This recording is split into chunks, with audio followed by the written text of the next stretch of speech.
Hi, everybody. Welcome back to welcome back to the Third Vibe podcast. Or rather, today, what you're actually listening to is Dancing with the Sistars. Wait, sorry. That was a great pun. Thank you. I'm Kate Kennedy.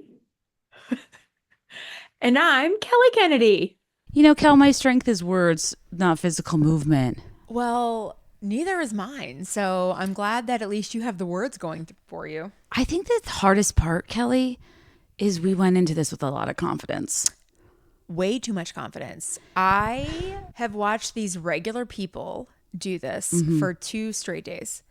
And we say regular people, we mean the hottest, tightest gals in an aloe crop and a yoga pant and a husband 4 times her size. The problem is one time I saw a mother-daughter duo and I thought, well, surely if they can. But in hindsight, they were both so petite. Okay, so as you've probably seen, but for those that don't watch Dancing with the Stars, last week, Danny Amendola, who is a contestant this season, and Whitney Carson, his partner. I interrupt and say everybody loves Danny on the show, but he did cheat on Olivia Culpo, so I don't forgive him for that. Thank you for that interruption.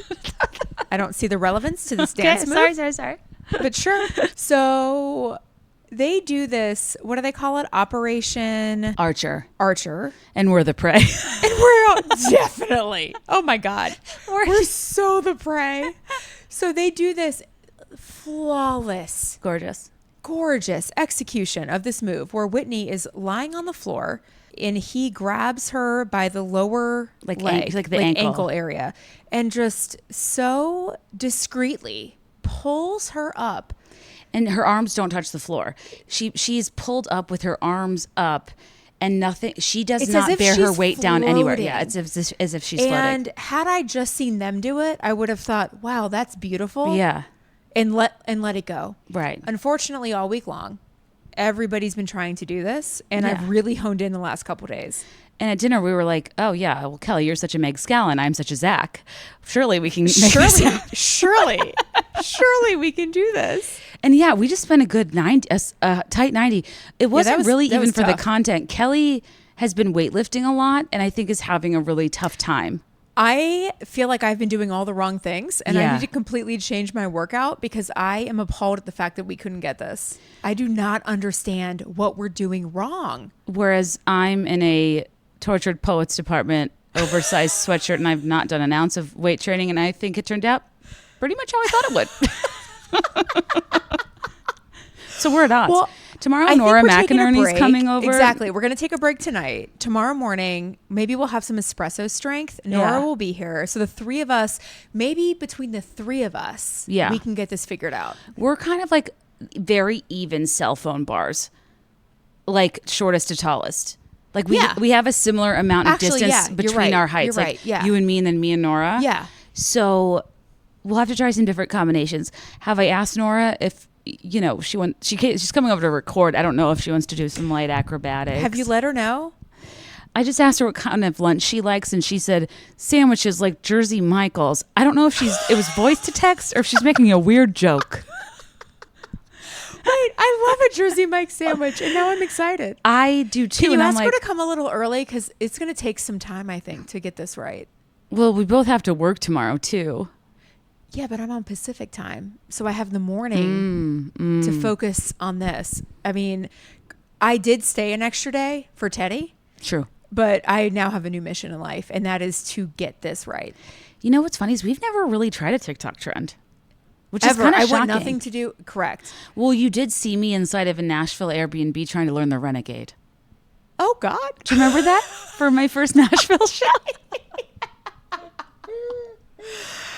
Oh, that was great. That's when TikTok first came out. I feel like too, I mean, TikTok trends are funny in that they are fleeting. Yeah. And yet sometimes they do grab a hold of you. I have never had a desire to try one until this moment and it's because I thought I would do it well. This just seemed like something fun to try. Yeah.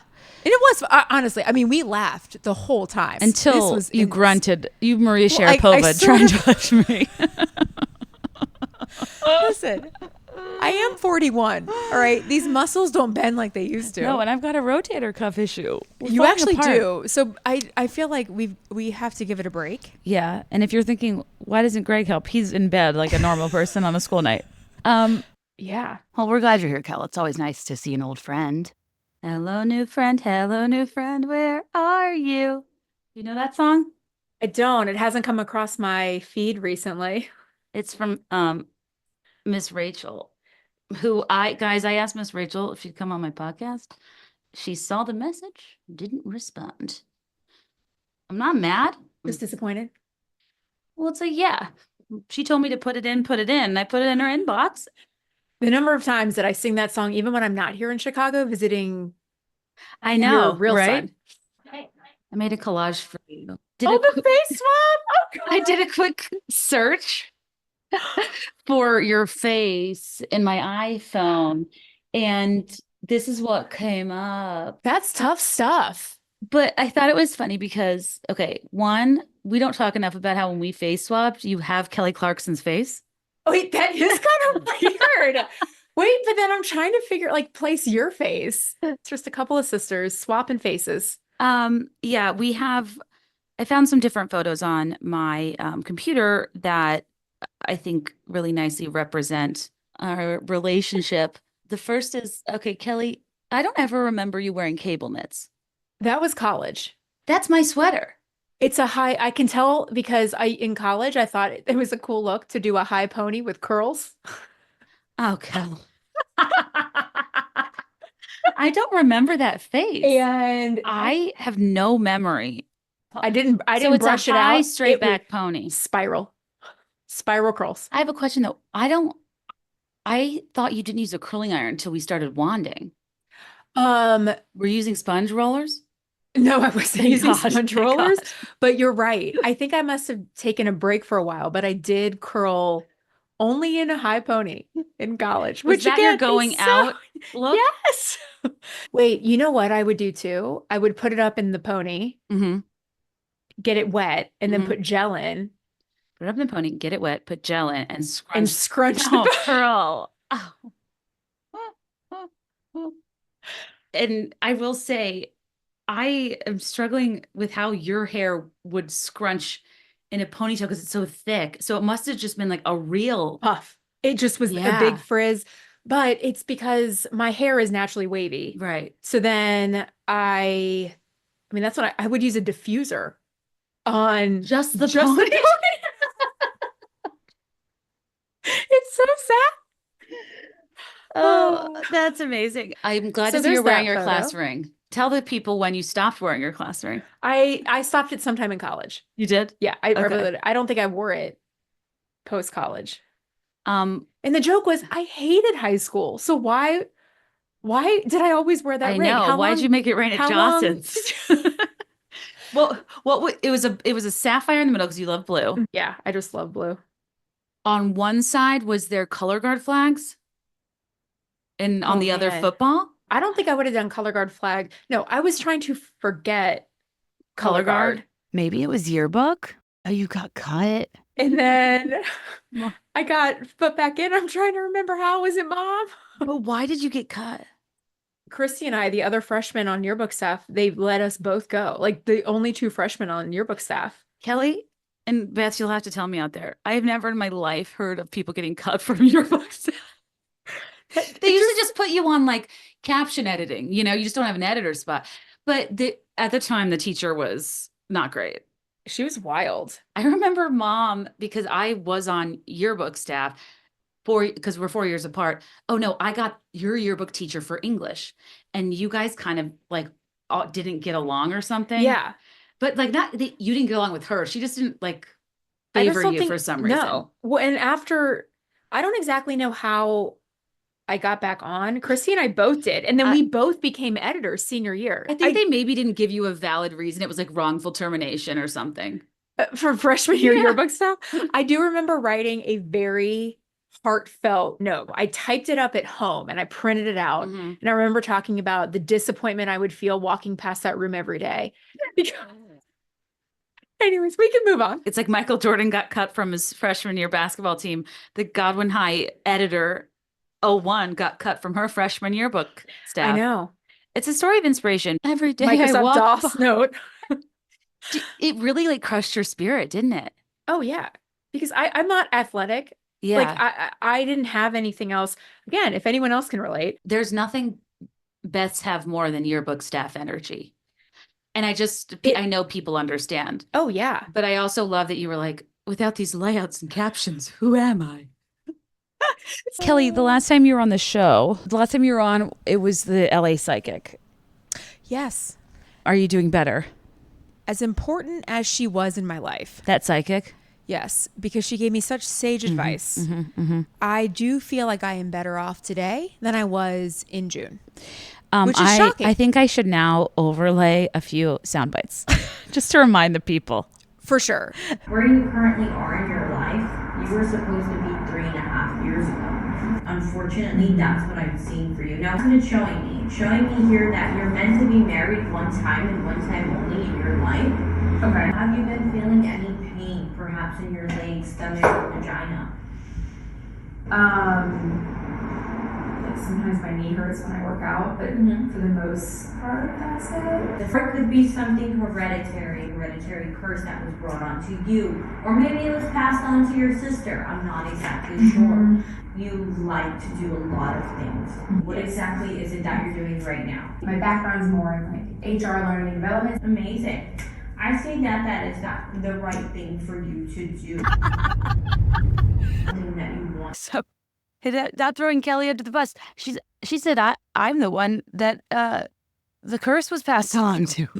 So now that you've heard that, gang, so what? It's the good thing is like psychics lift you up. The goal is to go somewhere and to feel hopeful about your future. And this young lady in West Hollywood, the only person open on a Monday after 10 p.m., told her her career wasn't right. She would never be married again. My hobbies were wrong. Fostering elderly dogs. Nope, not the one. Not right. Not right. Yeah, if people on Patreon know this or who came to track 5, but the reason I did that drum line and the whole like song and dance of the Chicago track 5 because Kelly was there was because I bombed her birthday so bad. The context was we met. Yeah.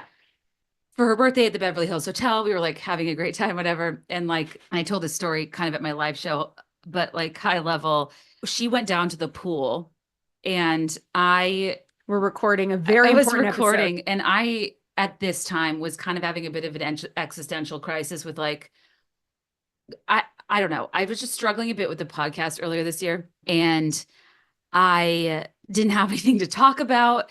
So I was just like grasping whatever. It ended up taking me a while, but I recorded the episode Air Bud at the Beverly Hills Hotel, which is about, grandfather clocks. Again, hot topic. So Couldn't urgent. wait. I was like, Kelly, I got to work. It was just very like, I was stressed. So I think I made it seem like more urgent and intense than it was relative to the subject matter that came out of that episode. And that's why I wasn't with Kelly at the pool.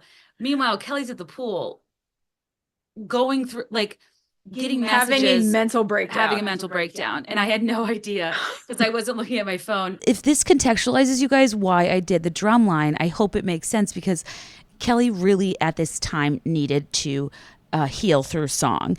And she really wanted to go the Eras tour, but we're not all multimillionaires. So I took matters into my own hands. And if you're on Patreon, you saw the drum line. And wow. Was it impactful? Was it impactful? No, I know. I don't want to go into too much detail here because I think that is going to get recorded in the future. The night before, I was helping you like glue shimmer onto the toy guitar. Yes. I dressed as Taylor Swift from All Too Well at the Eras tour, and I did need a miniature guitar that was bedazzled. Obviously, you did. And between that, I was ironing on my favorite lyrics from all of the songs of Tortured Poets Department, which maybe we'll get into. Yeah, you left 2 sentences of vinyl laying on the basement floor, and they simply said, "Was any of it true?" I was like, you know what? Don't worry about it. I think you can relate when you're like, I shouldn't say fresh because this had been a few months, but like when you're getting over a breakup. It was the how it transpired was fresh. Correct. And when you're getting over a breakup, I think you are thinking those thoughts. Like, what was I doing? And then fast forward to the future and you're able to see it for what it was and like all the beautiful parts and all the things you can learn. But at the time, you're so angry and you're so mad. And you think to yourself, was any of it true? Kelly, I get it more than anybody. And inspired by you, my track 5 presentations used to be about female joy, and I rebranded to make it about female rage. And I appreciate Trying on stage to talk about you without talking about you. And I just think it's a little funny because, like, if you can believe it, my husband and I don't talk about Taylor Swift very much. What? We listen to songs like when we're on road trips and stuff, but he doesn't know like specifics of lyrics. So if out of context you found a precision cut vinyl cutout that was like, "Were you sent by someone who wanted me dead?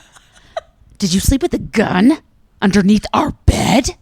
It's just like we had the most intense crafts lying around. Intense. And also, this didn't stop the night before. You went away that night. Yeah, I stayed at a hotel. Yeah. So the next morning, I volunteered because I wanted to volunteer to be on teddy duty. And at some point, I was like, "Sorry, Greg, I have to finish something." And like, that's what I was finishing. You were vinyl heat pressing onto a spin around skirt. Which was really cute. Okay, Kelly, that's something that I think about a lot that I don't know if other people did. Do you remember we called them spin around skirts as kids? Oh, yeah. Because they were and ice now they're skating just like skirts. tennis skirts, golf skirts. No, Like, but they were spin around skirts. You know, Kelly, this is all coming back to me now that we just spent so long on this routine. I think you and I both have an itch. Like, we wish we were dancers. We wish we were grateful. We wish we were graceful. Because we wish we were ice skaters. Yes, we used to pretend ice skate in the Yes. family room and pretend do gymnastics. Yeah. Do you remember what your ice skating routine was too? Okay, this is where we differ. My memory is so bad. Yeah. That It's not bad. It's just like I don't remember specifics like you do. So what was yours too? Well, when you would go upstairs, so we used to do it practice? in the family room. And when you would go upstairs, I would do mine in the living room to practice. Yeah. And you had... Was it Mariah Carey? No, it was on the Grammy nominees CD. And unfortunately, it's by a disgraced artist. But it's really great for a triple sow cow.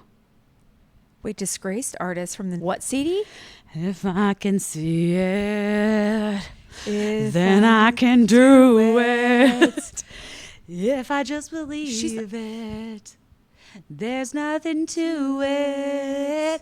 I believe I can fly. Oh, I believe. R. Kelly.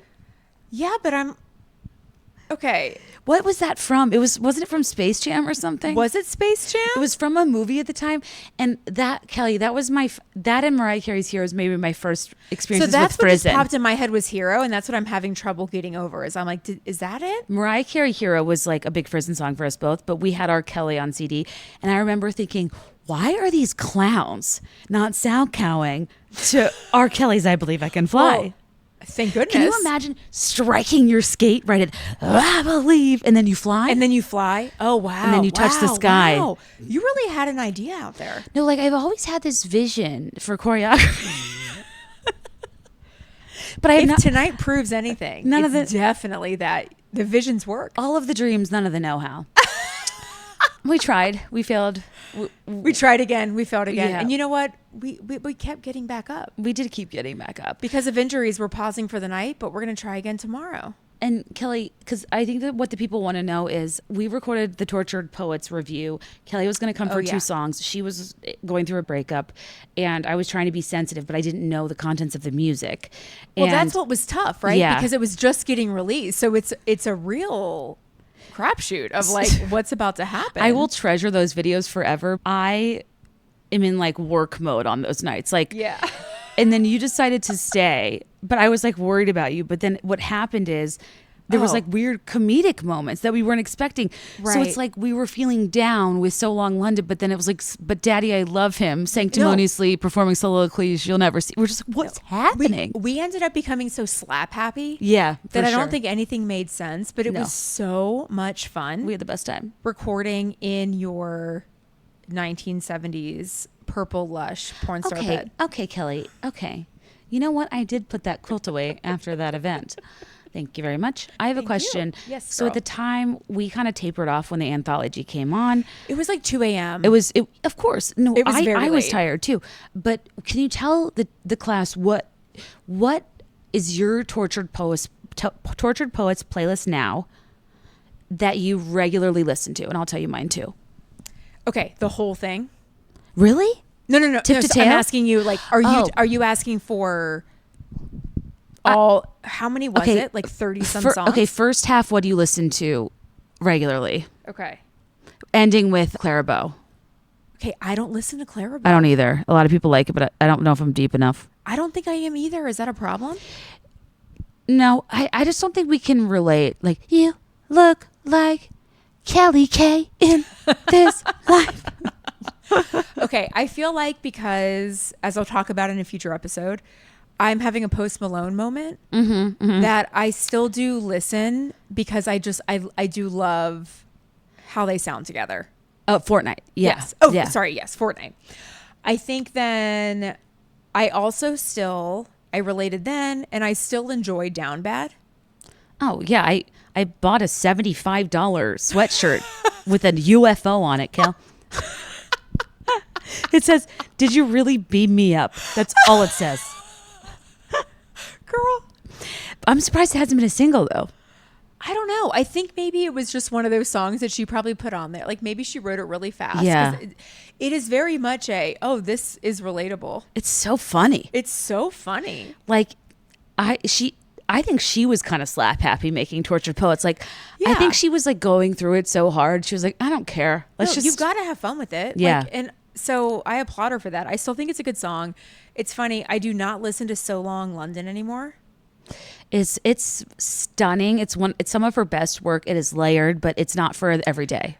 And I guess I should preface to say when I'm listening to these, I'm listening while I'm doing something. So I am looking for things that like are kind of keeping me a little more upbeat.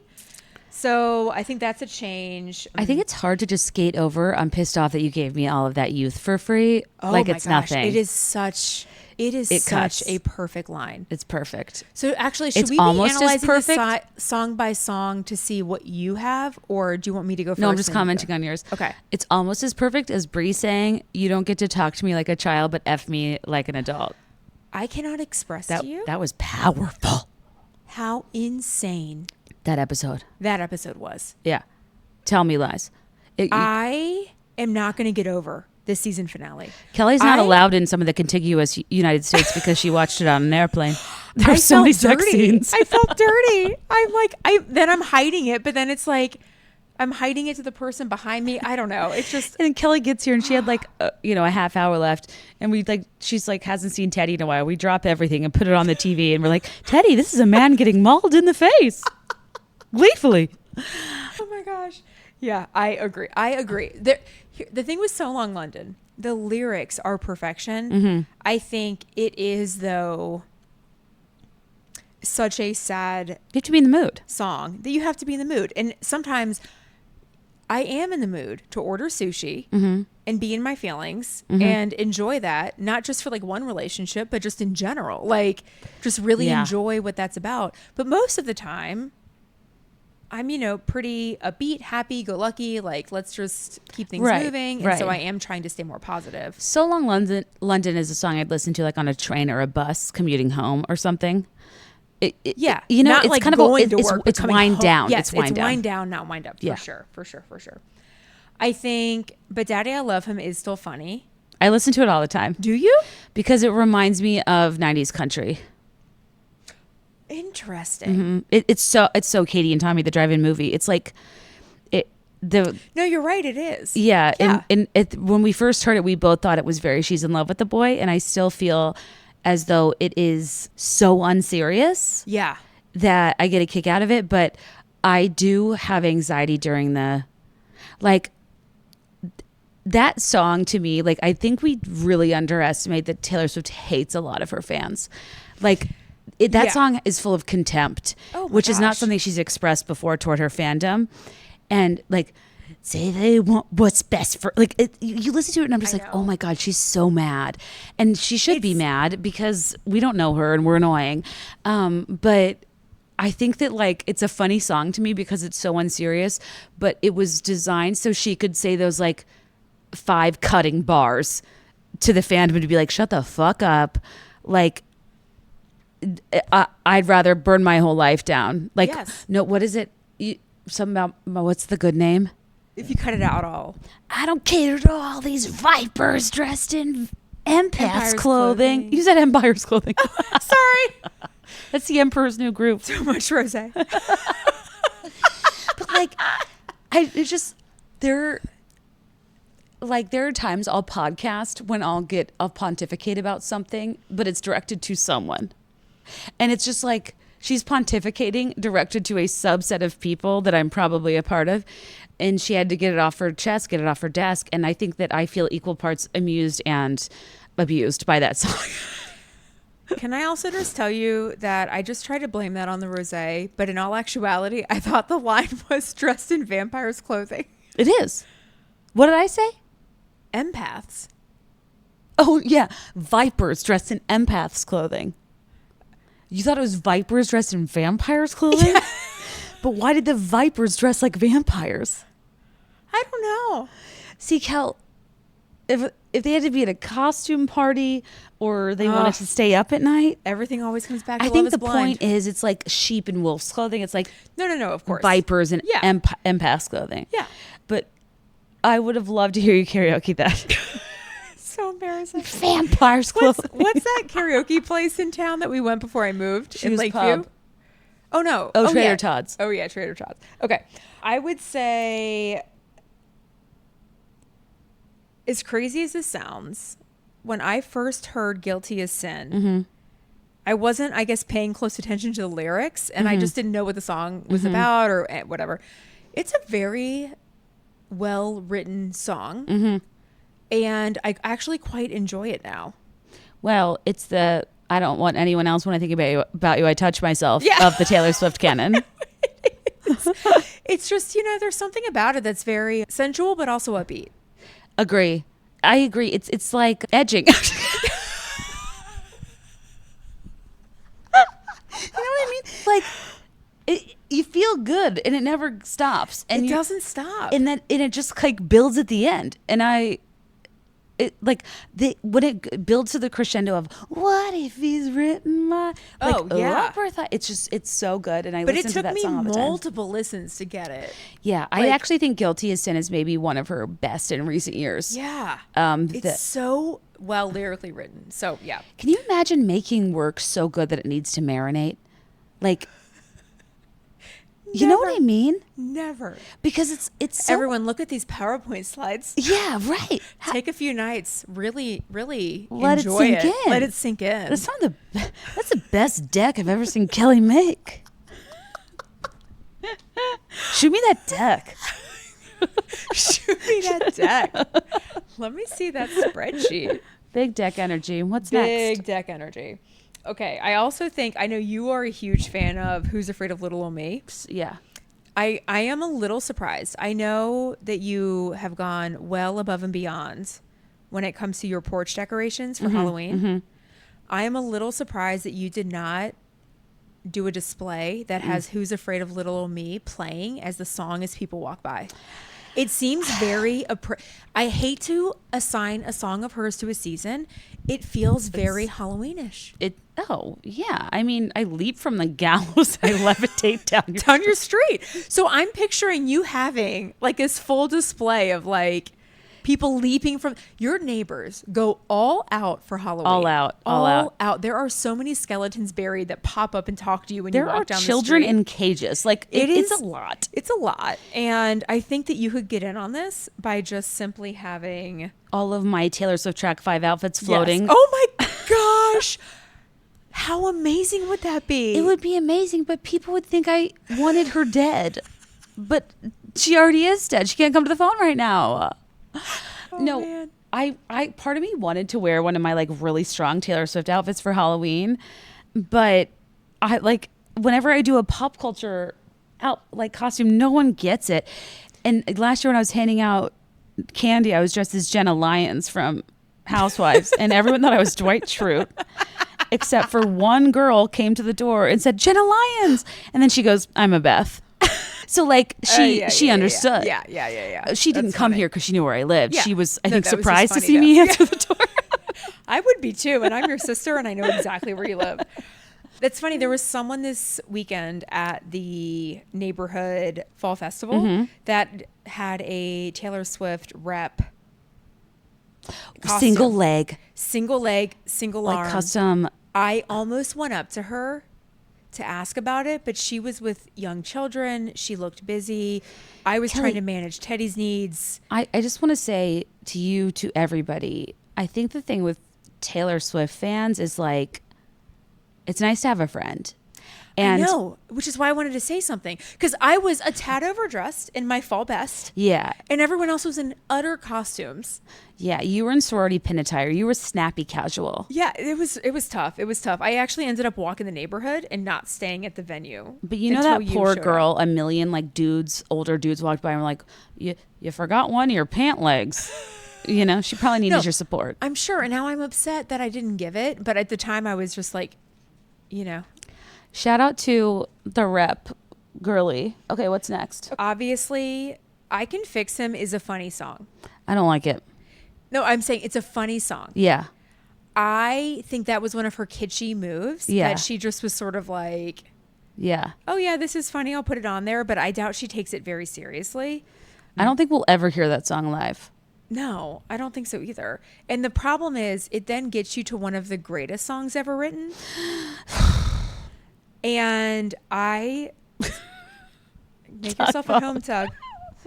I sometimes, this is a funny one because Love of My Life is so well written. Yeah. And so happy and so sad at the same time. And I think the beauty of this song is that that's okay. Exactly.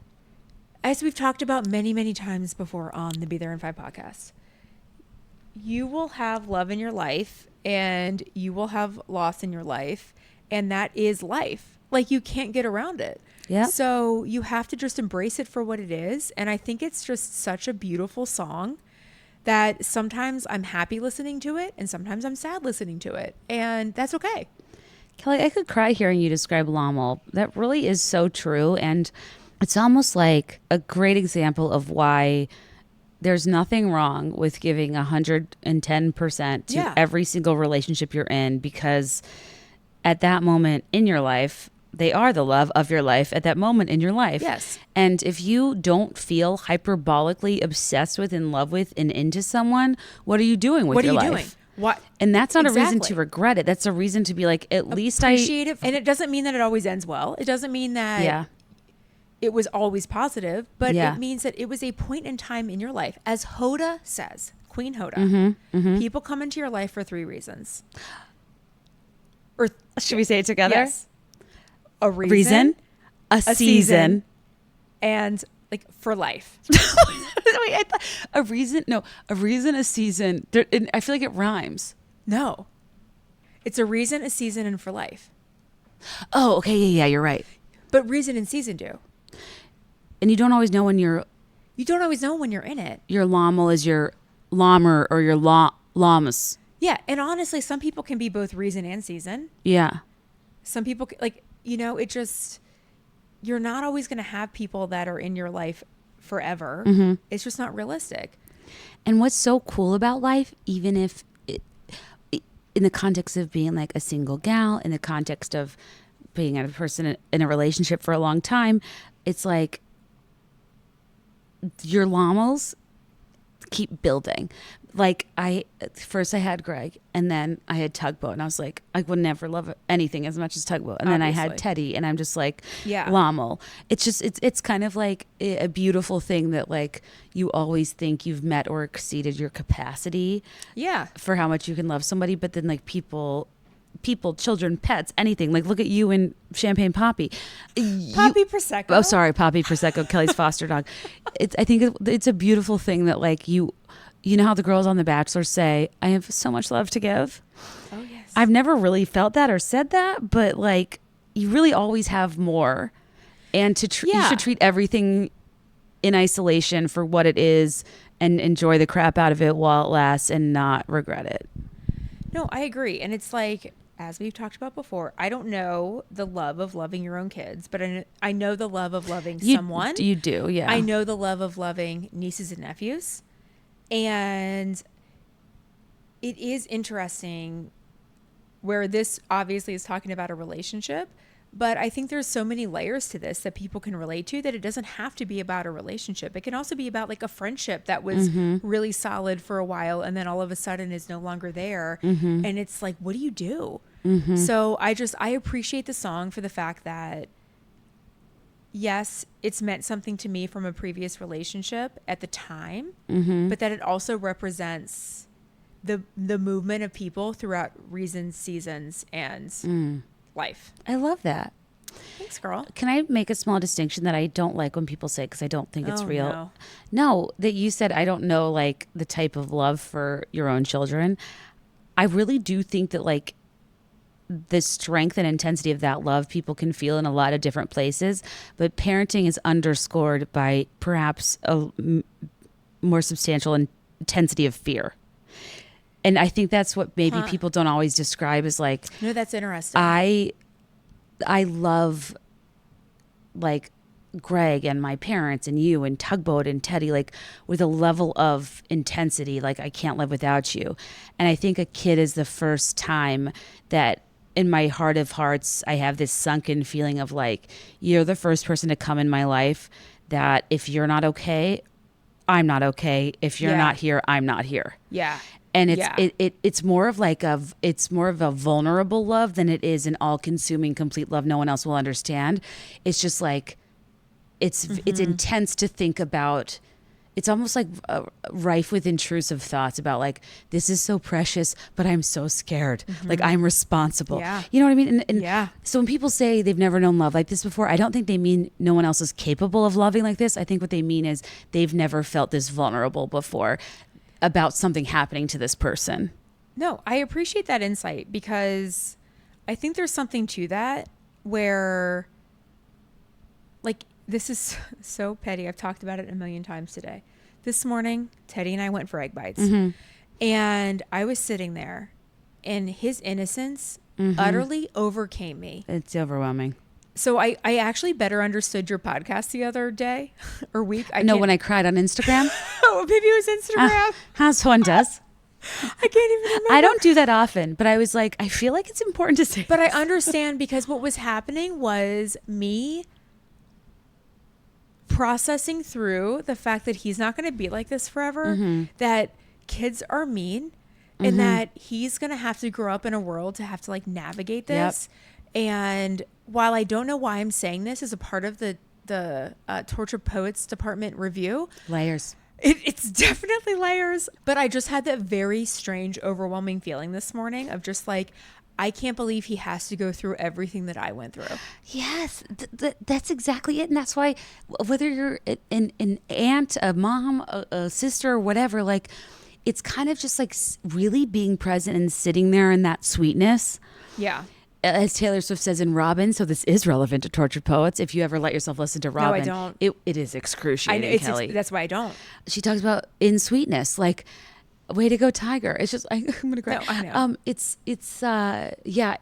I think if like you're having a minute where you've like taken a breath, you're not on your phone, you're really sitting there with him, and he's just so fascinated by your face or you're engaging. Yeah. It's kind of just like, oh my God, like I am your world right now. Yeah. And you don't know anything and you are so happy. No, and exactly. it's so beautiful. No, it really is. And then it's like, then your mind though wanders. Like you can't live in that moment. Like, nope. You're I mourning then start it, thinking about mourning our it before niece it's and over. nephews Yep. And my friends' kids and all the things that they struggle with that literally, I could keel over. Like I just, if I could do anything to help people make friends. I know. It's all I want to do in life is just to help kids understand. Like, don't be mean. Don't be mean. Just, that's all it is. Just don't be mean. Anyways, we should move on. Sorry. I'm just flashing back to this morning. I saw an Instagram story of Sarah Foster say that like the biggest thing she always taught her kids was like almost to make it, she said she like made, not a game or something, but she was like, hey, fun thing at school. If you ever see somebody sitting alone, go talk to them. Like, go make sure they're okay. And like that her daughters always like did that. And I was like, that's actually kind of like sweet. That's so incredibly sweet. We're not going to get into any more of my sorry, issues, girly. but that really resonates. Yeah. Freshman I'm gonna year, teach Chetty high to school, I'm going to teach lunch. Chetty to do that. Thank you. Appreciate it. Moving on. Okay, so let's get on to bigger and better things. Because you are I think, the bolter, by the way. Anyway. I think what's interesting, though, is that while this song is so sentimental and can pull on the heartstrings in good and bad ways, like, and I don't mean bad, I just mean like positive and sad. All of a sudden, we break into I Can Do It With a Broken Heart. And I loved it then, and I still love it now. And there's something about her writing this while on tour and then singing it while on that same tour that is so empowering.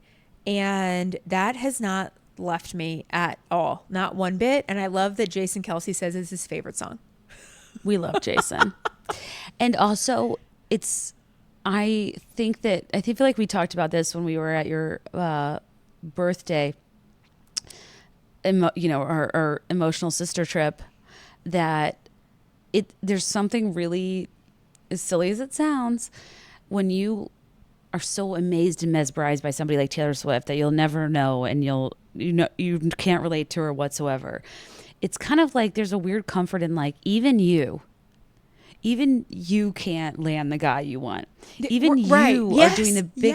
You are a billionaire, You're doing the most, and you are going up in front of 60,000 people, being like, "Fuck, you didn't text me before the show." Yes, it's like we're all the same. Can you imagine? Can you imagine? Oh God, I just had this. Like, can you imagine? What if like you're waiting for a text like before like just a general work meeting? Like, no. Imagine 60,000 people plus.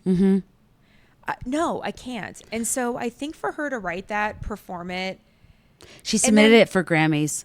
Oh, she did? That performance, That's fantastic. Because I think so many people can relate. Life doesn't stop. It doesn't. Like, broken heart doesn't just have to mean breakup either. It can mean a million different things. Life does not stop. And you still have to go to work. You still have to care for your family and friends and do all the things. And like, yeah, you can take a minute, but at the end of the day, you deserve the right to be proud of yourself for moving forward and just doing it. Kelly, that's so true. Like when you're in high school, in college, even like young adulthood, like, you know, in New Moon, when Bella's mourning the loss of Edward and she just stays in her room for 3 months and there's a possibility. Like, that's what I used to do. It's like, I used to just grieve and do nothing, but you can't. We don't have the privilege of doing that as adults. Yeah. You have to support yourself. Wait, can we talk about this for a second? Yeah. New Moon? Always. You know I'm not a Twilight fan. Sorry. It's okay, girly. That's interesting because I think sometimes what happens for me personally is that in order to not sit alone with my thoughts, I throw myself into projects, whether it's work, whether it's personal. I will do anything to not have to sit alone with my thoughts. Okay. You are not the same, or in the past haven't been the same. I am not the same. However, I am in a business. Podcasts are the official sponsor of people that don't want to sit alone with their thoughts. Oh my God. Also, yesterday I got this interview question for something I was doing, and it was asking like how you successfully navigate through change or comfortably now. I forget what it was. And Nora was like, well, the only comfortable thing to change is like when you take off a bra. And I thought, A, clever line. B, she must not be wearing Evelyn and Bobby. Because Evelyn and Bobby was founded by a 34G woman who was sick of the pain and discomfort caused by traditional underwire bras and the lack of support in the available wire-free bras, and realized the underwire technology we use today is 91 years old. And she decided there had to be a better solution, and her and her team spent years in R&D to create a bra that solved problems instead of creating them, like wire digging into your skin. And they got rid of the underwire and replaced it with their proprietary technology they developed that's in every single one of their wire-free bras. It's their proprietary EB core. It's a 3D sling that was meticulously engineered to lift and support from below. And it really does. They were able to create a bra that can comfortably support up to a K-cup without an underwire. The way I've probably fluctuated in size over the past couple years due to like pregnancy and swelling and postpartum and kind of like medication changes. I'm always fluctuating. And these bras have just been such a helpful thing to have around. They're so comfortable. They're so supportive. They're seamless underclothing.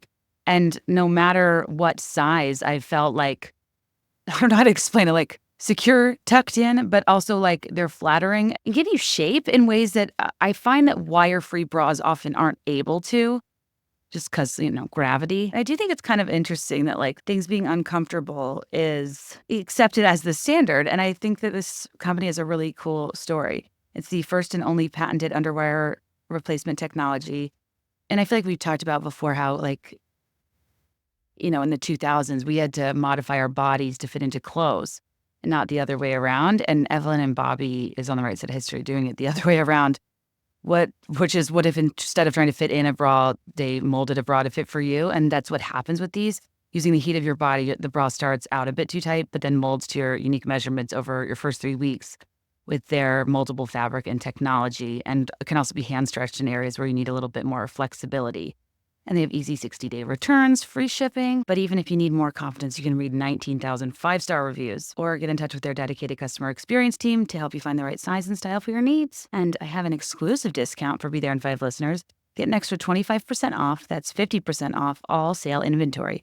Never a better time to try Evelyn and Bobby, our very best deals. Go to evelynbobby.com and use code KATE50 for 50% off select colors and styles. General public only gets 25, by the way.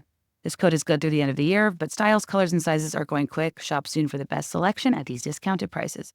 That's code KATE50 for 50% off select colors and styles. EvelynBobby.com/sale. The Mark Fisher LTD Fall 2024 collection seamlessly blends casual luxe with street styles and coveted trends, offering elevated details and premium materials. Do you ever think to yourself, what shoes are we wearing? Like, what are people wearing? And obviously, like, stay true to your school, stay true to your style.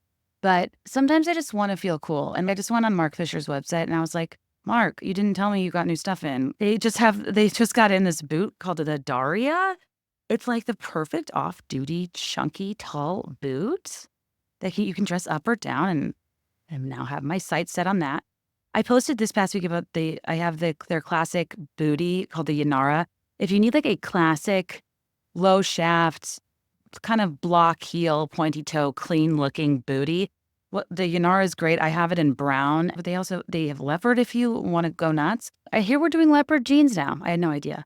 The perfect lug sole if you want like a chunky boot that's not like a heeled boot that you can wear with like, slacks, but wear a chunky boot with a shorter denim, wear it with dresses. Bermuda lug sole, I think, is the perfect lug sole boot, and I am starting to wear them every day because we're now in fall. And I also got this Talina boot where it's a pointy toe black booty with a gold heel. And I just feel fancy as all get out, good as gold. And I'm just a fan of all of their shoes. I just always feel chic in them. I always get complimented on them because the styles transcend wardrobe essentials, embodying a sense of individuality and empowering every woman to make a statement with their personal style. They have so many different styles for fall 2024. Suede's so hot right now, brown suede specifically. Most of their shoes, like staple boots, come in brown suede. They have ultra versatile silhouettes like menswear inspired loafers, modern sleek booties, versatile ballet flats, tall boots featuring on-trend draping and slouching. I don't know if that means the same thing, but they're really, really cute alongside with statement making over the knee boots. And their collection seamlessly blends street style and coveted trends, elevated details, and premium materials. For understated luxury at its best this fall, shop the must-have pairs of the season and receive 20% off your purchase with code BeThereIn5 at markfisherfootwear.com. That's MarkFisher footwear.com for 20% off with code BeThereIn5. You can usually stack that code if they have another sale going on, which is really exciting. Podcasts are the official sponsor of people that don't want to sit alone with their thoughts. Oh my God. Also, sorry. Yeah, go ahead. Keep going. This just perfect example. Bryan and Brianna Chickenfry. What about him? In this moment, they're going through a breakup and she's like, I need a break. I don't want to have to jump in and like talk about this. And everybody is. Yeah, she needs a moment with her own thoughts. She needs a moment with her own thoughts instead of jumping in. So you would be a Bryan, not a Chickenfry? You'd Would be I back on Raya? Is that what you're asking? I'd be. No. That's a whole other conversation. But I think it is interesting where some people need to immediately be busy and move on. Yeah. And I don't mean, I think those are two separate things. Moving on with another person, meaning Like that's different from moving Yes. on with your life and Yes, doing other. yes. Yeah. So, but I do think there is a difference in people who are like, okay, yes, I've got to just like move on, keep myself busy and just get over this versus people that have to sit in it. And there's no right or wrong. There's no right or wrong. The only wrong thing to do is what's counterintuitive to you, because I feel like I would take advice like, girl, if you're not over him, get under someone else. And I'd be like, yeah. And then I'd like, dance floor, make out with someone, and I would be like, they'd taste a tear in their mouth. There's nothing sexier than making out on a dance floor and having a single tear. You know what I mean? You know when you're trying to convince yourself you're fine, but then there's something Do about I? engaging Yes. with another person that makes you ill. Okay, You have to walk away. No, this is the problem, I think, sometimes, and I know I'm about to generalize, but when people get, whether it's Raya or whatever it is, when people get back on dating apps so quickly, it's because you do want to, I get it. I get the sentiment. You just want to move on, but that doesn't mean you're emotionally ready to. Right. And it's not a bad thing, but I just think it's important to keep that in mind. Like, if you're just looking to have fun, that's fine. But like, you're meeting other people. Right. So I don't know who Zach is. Clearly I'm upset about this. I can't get over Here's this. the problem, Kelly. Everybody's And everyone gonna hates him. Throw, I know. No, everyone's going to throw themselves at him is what I'm saying. Oh, everybody is going to throw And he's going to themselves at make him. whoever falls in his for the arms. next 13 months. Yes. Which is what I learned from you today. Yep. There's a Reddit thread analyzing his past relationships, and he gets sick of people after a year and drops them like flies, and this is like a pattern, and it's so sad. Like, he wrote songs about her. She got a tattoo with her college friends. How lucky are we, and Grace, who people are worried about their relationship, and he wrote a song about it. And it's such a hit. And it's such a hit, kind of co-opting something that was like her private thing with her friends, and her going on tour with him and siding with him during his terrible year seems to have ransacked her friendships. Yeah. And meanwhile, he left. He's just gonna bang the next thing that Apparently walks he his already did. direction in his Boston compound that she left the city to move into. Right. And this, ladies, is why we don't go on tour with our rock star boyfriends. So many people are going to relate to that statement. Also, I don't think anybody that listens to this podcast even has any idea that I know so much Barstool or Chickenfry lore. You know what? But I appreciate I that pay you close do. attention. Yes, you do. Okay, so sorry, a little bit of a tangent. We can wrap this up, or I guess No, we I got to should get just into the go faster. anthology. We're not even close. Okay. What's So I think there's a bit of an upper with I Can Do It With a Broken Heart. Like, it's like kitschy and all the things. Yeah. And then we arrive at truly the greatest lyrical. How would I describe it? It's not an ensemble. It's more than a song. Is it a movement? Is it a prayer? Is it a prayer? Is it a lifetime of all my hopes and dreams coming together in one song? And how to address those? I don't know. But the smallest man who ever lived may S-M-W-E-L. have- Smwell. have topped All Too Well 10-minute version, Yeah. Taylor's version. Yeah. And there is just, while yes, some of the lyrics might be extreme, there is nothing like singing this so loud by yourself in your car, in your home, or at a track 5 dance party that is going to make you feel better. There's nothing. What I love about Smwell So is it is irrationally angry, and I think it's important that it is. yes. It captures. Yes, okay. That is a great point because it is irrational. It Were is you- way more extreme. Just sleep with a gun. It is so much. It is so extreme comparative to real life situations. Yeah, because All Too Well is really thoughtful and Yes, reflective, and yes. like her rage anthems actually aren't super ragey. That one is, and that one delivers. It delivers, and then some. It delivers and never stops. It is something that I will never get over, and I just hope that I have the opportunity to see her live again, where she does perform that. Kelly, I'm trying to get. I'm like at this point. I'm like I have to go to Canada. I don't have a choice. That makes sense. I just don't know what to do. How are your weekly finance talks with your I husband? know. I haven't. I keep getting these meeting invites and I just keep declining. I live here, but I don't know why. the thing is, Kelly, it's like people don't get this is our Super Bowl.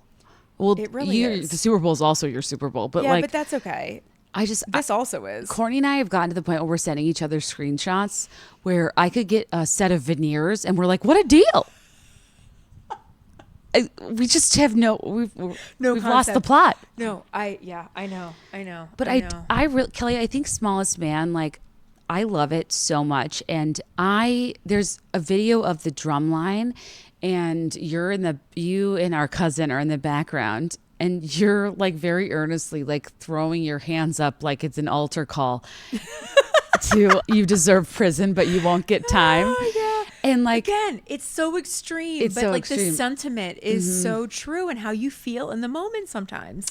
Oh, absolutely. Like there is a profound betrayal in somebody breaking down your walls, getting to know every part of you, and then completely flipping on a dime. It's like, you're kind of like, wait a second, I let you in. I call the shots. I'm the one that like, all of a sudden you have this like loss of control. And I think like the anger that comes along with that is like a profound and important thing to feel. And I don't think women allow themselves to be angry sometimes. And like, you should be angry if somebody misleads you, lies to you, cheats on you, whatever. And like, the world's going to tell you you're overreacting. The world's going to tell you you're going to get past it, that you're going to meet somebody better. And you know all that. But there's like a raw, real-time moment where you need some affirmation that the way you feel is valid. And this song is that moment. And this song is going to bring you back to life. 1,000%. However, I just had a flashback. Yeah. Which makes me realize that multiple times in the past, not recently, this was like 6, 7, 8+ years ago, I would send you messages to review that I wanted to send to someone that made me feel this way because of that anger. Again, you're allowed to sit in that anger. You would send me messages? Yes. And you would be like, hey, Kel. Can you Yes. mouth to me who this was? And I would tell you not to? I hate that guy. I know That's you who do. I threatened verbally on Venmo. Right. And that I think was in response instead of me sending something. Oh. Because I think there's, again, we'll talk about this in a future episode. I think there's an element of you that wants to get the final word, that wants to get out all your emotion in a text message. And I think we all know, while it feels good to write it and hit the send button, the second you send it, I shouldn't say everyone, but you're a bit on edge for what the response is going to be. And then it can send you spiraling. So I think it's important to feel those things. But I go back to the power of the Notes app. And as you're feeling those things, just to jot them down to yourself. You don't need to send them out all the time. Exactly. That's all. Moving on. Have you ever thought of, are you familiar with the Forgotten Disciple, Dorinda Medley from the Real Housewives of New York City? She famously said, say it, forget it, write it, regret it. Oh. If you want to, if you're in person or on the phone, you want to say something say all you want. punchy, go for it. But writing it is a totally It's different ball game. It's completely different. Yeah. Yes. My book agent just texted me and said, I don't know if you're still trying the Dancing with the Stars lift, but I have to say, you're using the wrong leg and both legs need to be straight. I believe in you. By William Morris, book agent. Love you, Haley. Thanks for looking out. I appreciate it. We have several comments saying this is their Roman Empire and, oceans rise, empires fall. We fell hard. We fell hard. And we're now an hour into a Taylor Swift podcast, 7 months after it was released. Sorry, we're busy. Does he need to go out? Yeah, I'm going to let him out the door. Tell us your next song.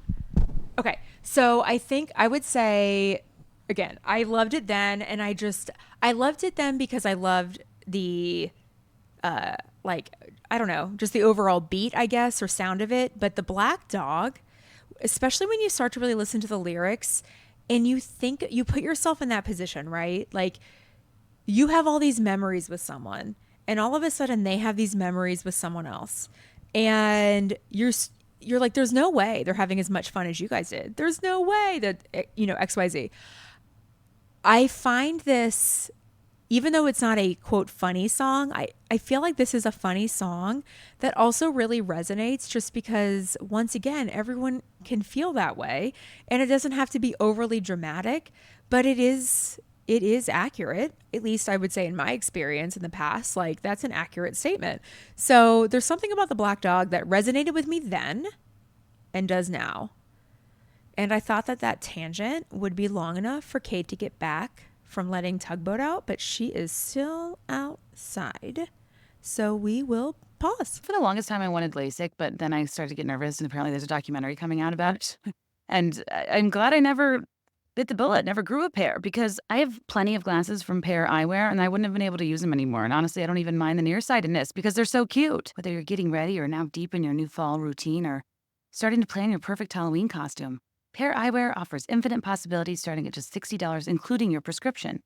Plus, you get 15% off by using code BTIF at paireyewear.com. Pair Eyewear is the coolest company. Okay, so you can get prescription glasses in the normal world, and also you then have to get separate prescription sunglasses. Imagine if you could just snap a sunglass topper on top of your prescription glasses and use the same pair of glasses you use as eyeglasses for sunglasses. It's honestly genius. It's not like thick or those old school 90s glasses where you flip up and then down the sun top. It's a very like discreet, thin, but high quality sun topper you put over your eyes, making one pair of glasses into two, which is so great for my morning walks or going on early flights when I don't want to wear contacts. You can also snap on blue light filters, or you can just snap on the outside frames. That's kind of their core competency, is allowing you to switch out the frames and styles without having to buy a new pair of glasses. And I'm a big fan of their silhouette called the Murphy. It's kind of a oversized, fashion-y eyeglass. And they have different bundles for toppers you can snap on or off. I'm currently looking at the Sleek Essential set because it would give me the black sun topper, regular tortoise clear frames, and tortoise sunglass topper. And then I'd have black and tortoise just regular eyeglasses and black and tortoise prescription sunglasses. And that's just one pair of glasses that I paid $60 for. And then this toppers start at $25. You can give your favorite pair of glasses a glamorous upgrade and make them multifunctional. I found the Murphy through a virtual try-on. There's base frames for women, men, and kids, and you can try them on their website. New designs drop every month, including fun collabs. To mention a few, they have a new one with the Met. They have Mickey and Friends, Star Wars, Friends the Show, the Van Gogh Museum, Marvel, Harry Potter, Sesame Street, MLB, NBA, like the list goes on. They have whimsy fall styles, harvest hues. They have upcoming holiday glasses. I mean, really fun for the whole family. And if you bundle, you can save up to 15% on top frames, which is also cool. So if you want to fall into a new routine with infinite possibilities from Pair Eyewear, go to paireyewear.com and use code BTIF for 15% off your first pair. And support the show by mentioning that Be There in 5 sent you in your post-checkout survey. That's PAIR, paireyewear.com, code BTIF. What are we talking about? I just talked about Black Dog, and then I said that you're still outside, and I had to pause. Letting my dog out. Yeah. What do you think about the Black Dog? Oh my God. Old habits die screaming. I think it's... Which, one of the lyrics that I put on my spin skirt. And that was the title of the song. Do you know that? And it was called Old Habits Die Screaming. And she ended up calling it the Black Dog, but I really like that it's called the Black Dog. Because agree. I think there's something... Like another thing that's like shockingly relatable that you wouldn't think Taylor Swift would do is track someone's location and then look at their location and it's at some random bar. And it's so true though. Like, do you ever think about the way whether it's on Facebook or Instagram, or you hear somebody saw somebody and you start to fantasize about this location being crime scene of the crime of some romantic tryst or elaborate thing that they're doing and they're moving on from you in real time? Like, your mind spins. Oh, it absolutely spins. And what I was just saying was that, like, it's so easy. You can reflect on like your great memories you have with someone at this certain location. All of a sudden they're having these same memories with someone else, and it's jarring. And it's funny and sad and all the emotions at the same time. But I love the way that she, from start to finish, it's perfection. Like I love the way that she worked in this location to be part of it. It also feels great that she apparently is tracking people's locations. I know. I mean, I track yours. And I only look our when I haven't. parents, I look at yours and my parents when I haven't heard from you, and and our Greg's to sister-in-law. see when he comes home. I don't look that often. Yeah, but think of how piercing it would be for somebody whose whereabouts you used to know No, on exactly. purpose, and then they just be this dot on a map. No, exactly. And it could just be like they're tagged in a photo, whatever it is. Like you Anything. somehow know that they're there. Like it doesn't have to literally Yeah. be the location. So And the fiction you'll write from Oh. that snapshot, from that blue dot. My gosh, the way that you can spiral. Oh yeah. And that's why I think you have to have an appreciation for this, because the joke is not only will your ex-partner do this, but you will too at some point. Right. And that's okay. People move on. I But know. it's so hard in the moment. Well, it's like, yeah, you left your typewriter at my apartment, and then it's like, well, you're on TV on Monday Night Football every week. It's like, Can you imagine though? Seriously. no, she got like whatever. You know, the late Toby Keith once said, "How do you like me now?" And I think that's kind of what. Could there be? Is there anybody better to be like I'm doing better than I ever was? No. Like to be dating. I mean, she's never dated an American dude. At like publicly, and to have it be like such a handsome, nice guy that people love. 6'5". So yes, 6'5". Definitely carries her. So fun, so breezy for her. Okay, for her to be writing songs about Joe like Renegade, and to be like, how much sad did you think I had?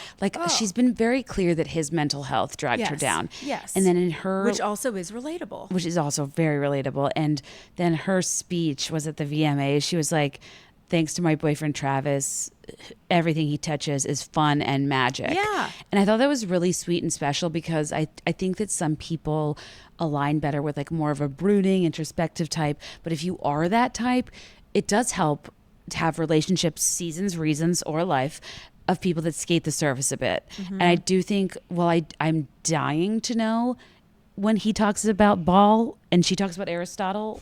I'd love to be a fly on the wall. Well, I do think it's similar to you and me. But you're deep. No, I know. You don't let yourself go there, but when we talk, you will. Yes. No, I can. I think it's just funny where it's like you are naturally though, organically, authentically Intense. intense and Yeah. very deep, and will meet someone and somehow end up knowing everything about them Mm-hmm. and their life story at a bar when you're supposed to be taking shots and dancing on the table. Right. I also have a bit of that where I get to know people, but I think, right, I'm not. You'll also Coyote Ugly if the I will time be is on the right. table in a second. So no, but then I'm more about like, let's make this fun. Yeah, Let's yeah. watch the game. Like, let's do. So I think people can have both sides. Oh, of course. And like, it's funny because I married someone who's maybe serious, like seeming, but everything rolls off his back. Like, I wish, I'll have what he's having. wish that I could let things roll off my back with We ease. want to I want to finger prick Hannah from Love is Blind and have what she's having. Like the level of confidence that woman has Truly. to speak to people in that way is shocking, but also slightly enviable. I know. I would It's- never. No, if there was a way to recreate that with self-awareness, Yep. how ideal. But that's what I think is so interesting. Like, we want to talk about ourselves as if we're like this static quality, but like most of us aren't. Like, Taylor Swift is the, black dog and the smallest man and like all of the petty things. Like a little bit sad and vulnerable. She's also vigilante shit, angry. Yeah. And she's also like tears ricochet, hindsight, verbal gymnastics, astute. Like, I think that every situation, you're not going to have one static way you react toward it. It's an evolution of grieving, of mourning, of moving on. And these songs capture moments in time. And that's what's so cool about them, is they greet you in that moment of time. Yes, which everyone needs. And I just, this album, like, At first, I didn't I was like, what is that? I think I was so thrown off by the Maddie of it all. Yeah, that was, yeah. It was shocking. Yeah. We were expecting a really a breakup postmortem, but we got like a situationship rage album. Yes. But like, that's, I think, what we all needed and loved and I'll cherish for eternity. Yeah. I agree. How does the Black Dog start? You forgot to turn it off. Because I feel like one of the major climaxes of my drum line was the Black Dog. We went from Tears Ricochet into Black Dog and then mashed it up with could've, would've, could've, should've. And then it went into Out of the Woods. Oh, in the mashup you did. Habits die. Oh. Scream. Okay, just to confirm, who did you release that mashup to? Because I told you I work out with that all the time. You're the only one that has the full audio Oh. version. I released the video to Patreon, but it's of the drums that are kind of off sometimes. Okay. But I worked so hard on it, I'm a little bit precious about it. And I listen to it all the time too. Like you don't want to share because of it? Well, I just like, I'm like, if it became a TikTok song and wasn't attributed to me and I paid someone and then I spent days on it, it kind of would make me sad. So I agree. So since I still do track 5, I'm saving it for the track 5 girlies. Oh, Yeah. that's a great idea. Y'all Yeah. are going to love it. I hope so. Oh, a PSA. Beantown, Boston. December 12th. I wish I could go. It is on a Thursday night. I know. It's a little hard to get to Boston from San Diego. Guys, the second you think I have too big of a head, I'm a star. I can't get a fucking Friday or Saturday at a venue if it's. And also, if you're mad that I didn't go to another city, it's because we have to. I can only go to cities that I've proven I can sell in. And if I didn't sell well in your city, I can't go back. Yeah. In Boston, God love you, it sells well. I know, and it seems like such a fun concert. I wish I could go. That's okay, One girlie. day. Okay. We've been talking for a while. Let me just share, I think I'm probably going to miss some, but in general, So High School is still funny to me. I love it. I think it's fun to watch her perform it. Yeah. It's fun to like listen to the lyrics Yeah. and kind of flash back. Yeah. Like it's just like I don't know. How do you feel about the Alchemy? Well, I get the dog. Oh, okay. Did I skip it? Yeah, because you went to So High School. Oh, sorry. I'm just looking at the time.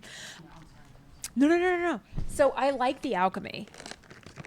I don't know. Okay, I love I'm going how to be it honest. builds. I'm going to be honest. I don't know that I love it, That's fine. but I like it. So when I touch, I think if the football metaphors weren't so like on the nose, I'd like it more. Yeah.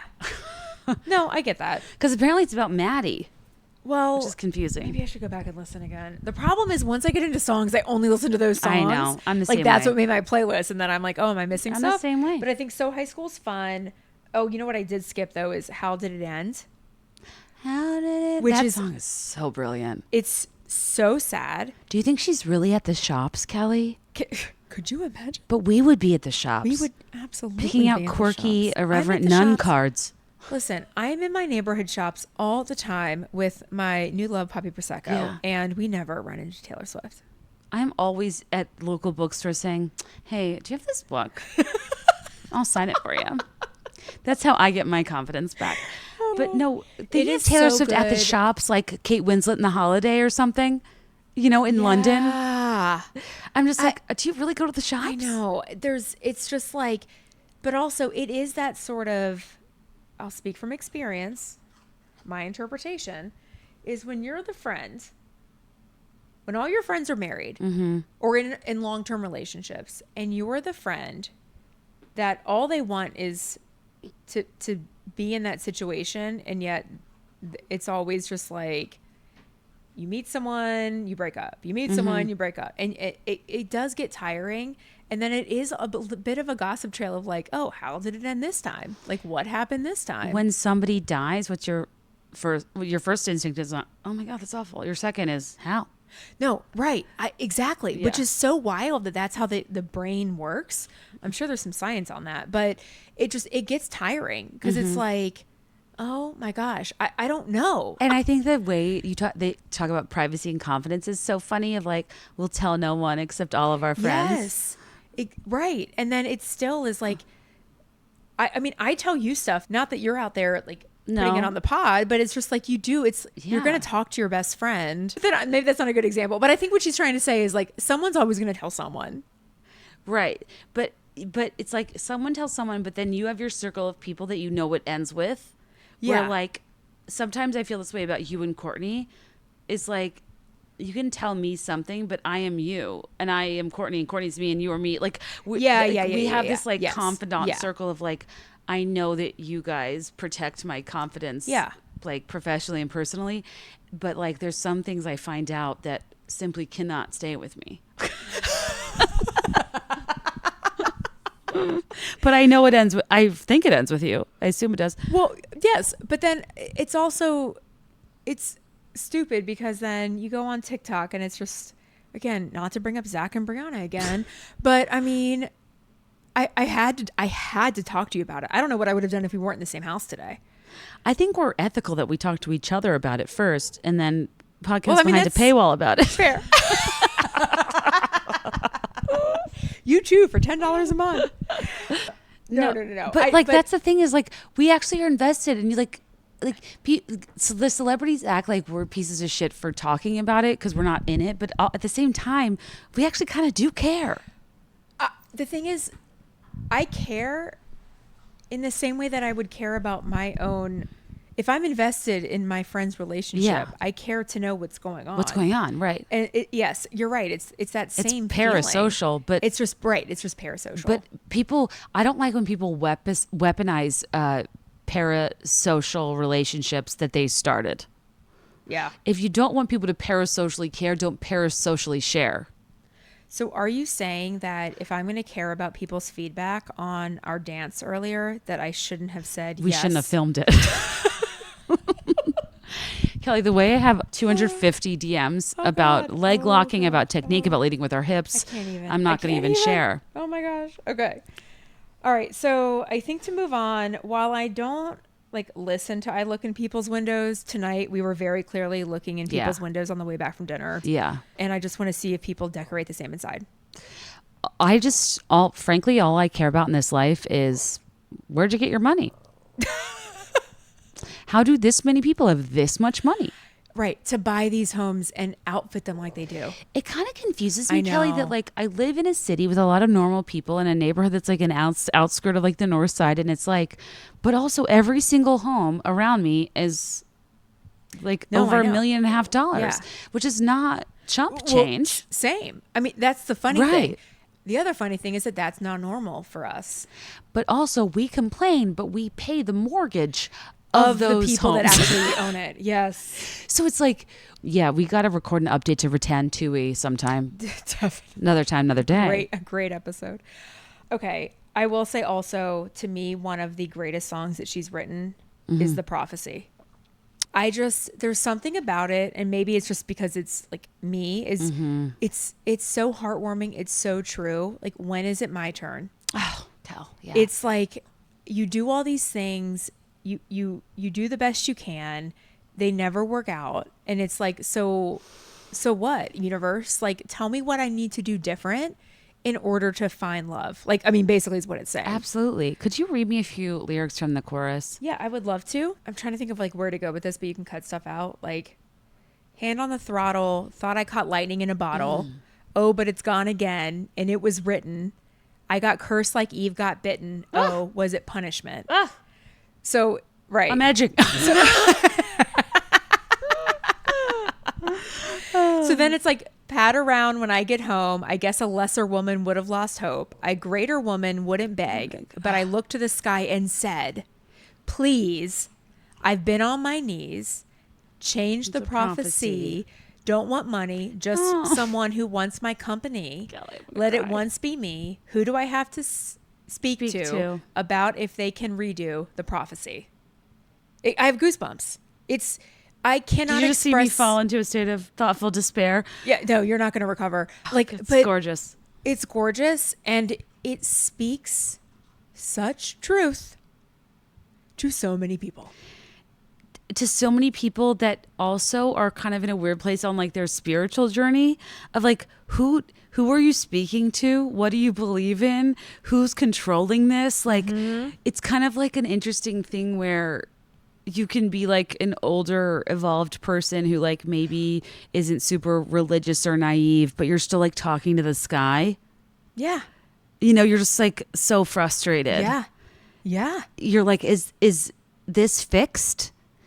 Is this under my control? Like it's almost a beautiful moment of relinquishing control of like, this is so ridiculous. Certainly it's not of my choosing. No, Change the prophecy. Right. I'm on my knees. Yeah. Like, what do I have to do? Yeah. I think something else that maybe calls out or is worth us mentioning is later on, and I sound like an infant feeling like the very last drops of an ink pen. Oh, God. A greater woman Kelly, stays cool, but I howl like a wolf at the moon, and I look unstable, gathered with a coven around a sorcerer's table.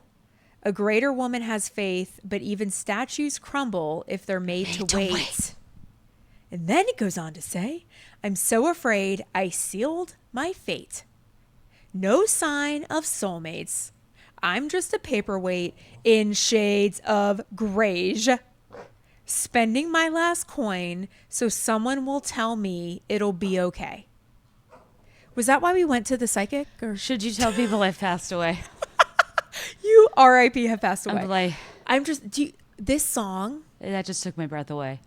is outstanding. Kelly, until you I read that as listened- spoken word poetry, I don't really know that it resonated? seeped into my pores. But think about why. It resonates with people like all you want Yeah. is to have that great love. Yeah. And it feels like you're constantly fighting for it, even when you know it's not right, Yeah. because that's what you want. And so it just, though sometimes you then are just like, what, like, come on, You're like, I universe. did all the right things. I've done all the right learned my things. lessons. And I know obviously this is specific to her, is like the line about like, I don't care about the money, but basically replace that with anything that people find value in you in. Like, I don't care about like finding, replace it with whatever Don't makes want to sense. be called a hottie. Just want. Totally. There's the thing that you thought was desirable is now the thing that you realize Yes, exactly. is That's not exactly never it. going to That's fulfill you exactly as it. much as something Yes. as simple as Yes. somebody wanting your company. Yes, Yeah. exactly. Because ultimately, that's all you want. It's all anyone wants. It's all anyone wants. But Kelly, can you tell me? I'm on my knees wondering, who doesn't want her company? I'm so Literally no one. confused. I don't understand this either. But also when people ask me like, is Greg just hooting and hollering? And I'm like, no. Because we're the version of ourselves that is forward facing and performing, and the version of our normal selves. And I'm insufferable in a lot of ways my listeners will never know. That's not true. But I know what you mean. You know what I mean? Like, we all have our issues. You're not going to sit here and air your flaws. Right. I'm not here Even though, podcasting what about were how we I eat recently in talking bed. About? Weren't we, or no, is this a future episode where we were talking about, you're in a good relationship when you can accept your flaws?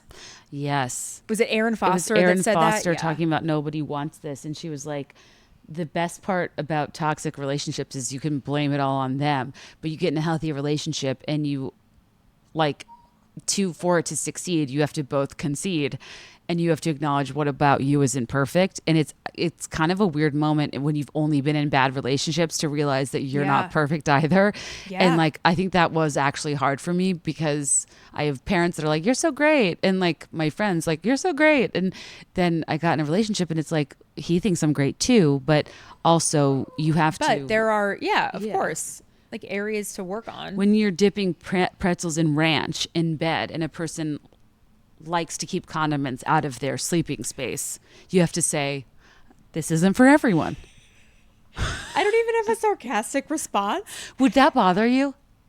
You are Greg. Greg is you. Let's move on. Yeah, I would. You say always let's move side with on. him. We always side with each other. There's no competition here.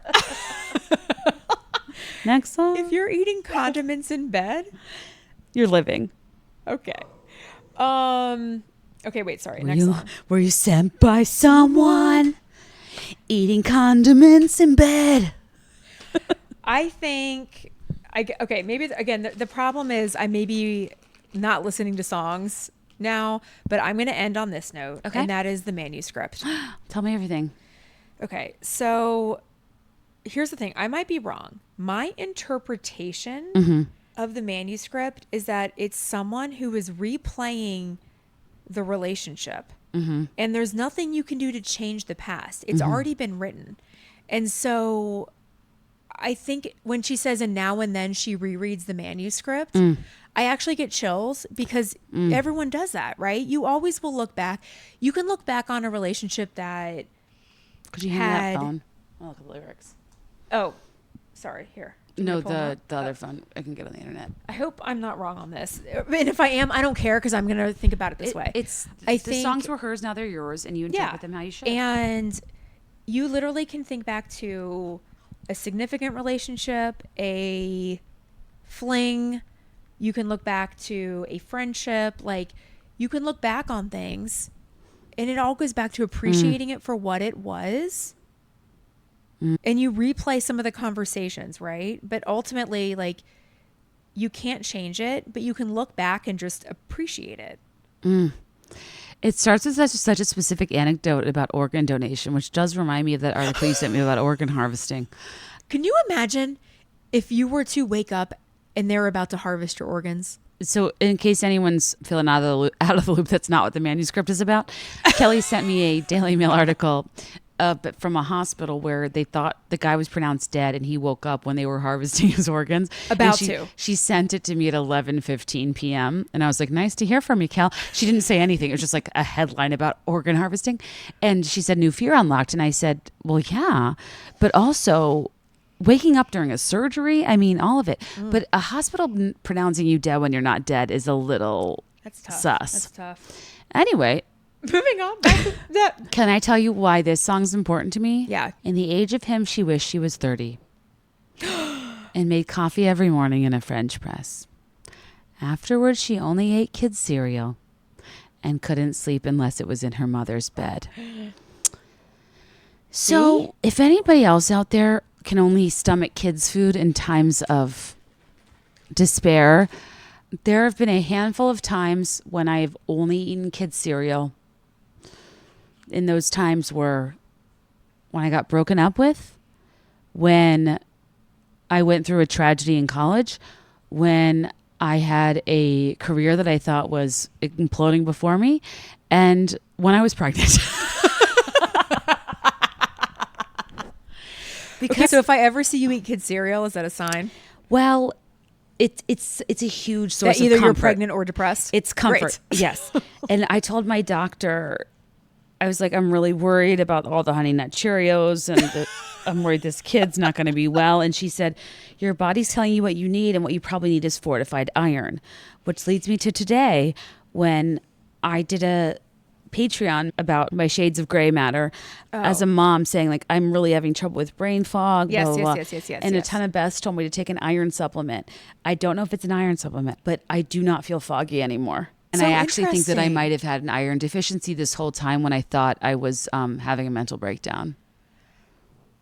I feel like that's helpful because then people can maybe go get Yeah, tested. it's a very minimal thing to try. It's very low risk. But Yeah. if you feel like your brain isn't braining. Is iron? No, that's vitamin Is D. my brain not braining from saying brain if your brain isn't braining? I'm like, what does iron do for you? The irony is not lost on me that right after I said that, my brain hadn't been braining, but now my brain is braining, and I'm seemingly back in business due to an iron supplement. It wasn't braining because my recorder died and I wasn't paying attention. So that's on me. But honestly, I blame the immense amount of physical activity that Kelly made me perform while trying to perfect that dance move. I never thought we could do it. If I'm honest, I was like, let's try it. It'll be funny. But she likes to start things and finish them. She likes to see things through. Kelly's not a quitter like I am. I'm a proud quitter that feels like the way I win in life is by trying a little bit of everything. So I've tried it. I can talk about it. I've experienced it, but I didn't see it through. And to me, that is really quite noble because it's just as important to know when to dip out of something as it is when you should continue forward and persevere. And yeah, We don't persevere here at the 305 podcast. We don't. Anyway, guys, I feel like actually we got through to the manuscript. I mean, we probably could have talked about tortured poets forever.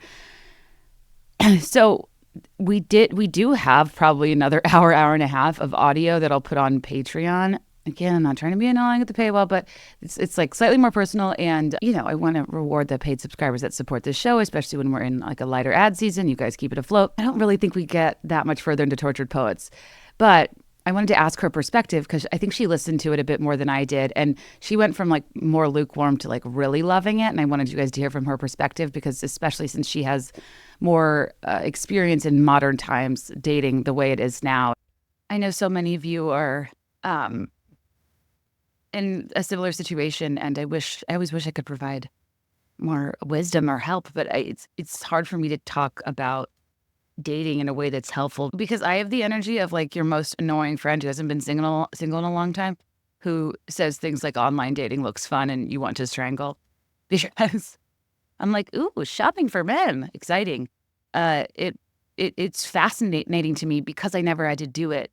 But it's like, I understand how doing this all the time and this being the primary way people meet, how like it must be so incredibly draining and frustrating and so much back and forth. The back and forth would kill me, by the way.